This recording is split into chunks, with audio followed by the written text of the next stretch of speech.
I wanted to be a part of this event because mainly to encourage change, the need for change in regards to the way we as adults view the absent father and the effects that it has on the children. As you heard in my presentation, the impact is bountiful. It is a very, very strong impact for some of our children who grow up in fatherless homes. From the simple things as, that security blanket and, having a sense of strength and confidence that we should get from fathers. Most of our kids don't have that opportunity. So I wanted to be a voice for our children. That's why I was a part of this event, or I wanted to be a part of this event.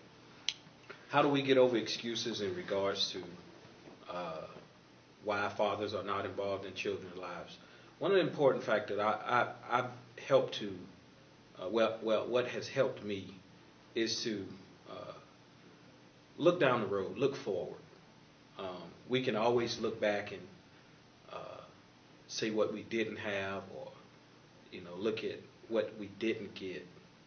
I start looking at what I did have and what I do have in regards to the relationship I have with my dad now, and the time we did spend together when I was growing up.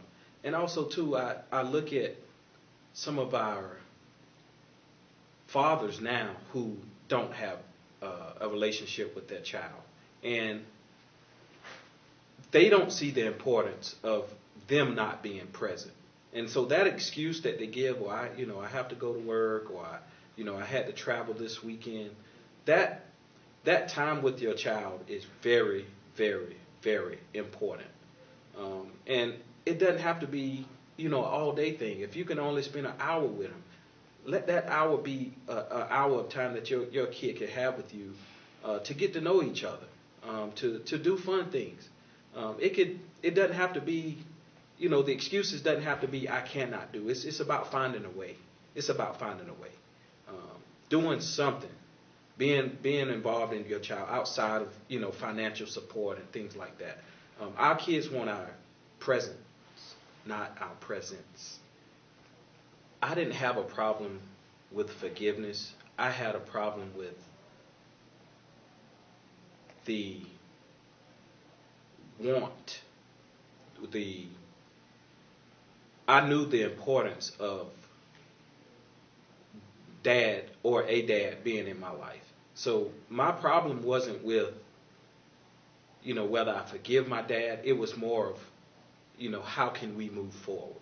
How could we mend, and how could we help? And when I say we, I don't mean so much the relationship with me and my dad, but the other kids who, there are a lot of our children out there hurting, and they won't be able to heal because they don't have those healthy conversations, or conversations at all with their dad. That's where the healing comes from, is having to talk with the person that's hurting you. That hurt comes from, they're hurting. A lot of it is they don't see their dad. So whatever their hurt is, they're not, the dad is not there for them to say it to. So that's one of the big problems with healing. I want to say it to my dad is what the kids are saying to themselves. I can act out and lash out at mom all I want, but my dad needs to hear this. I want him to be here to hear this.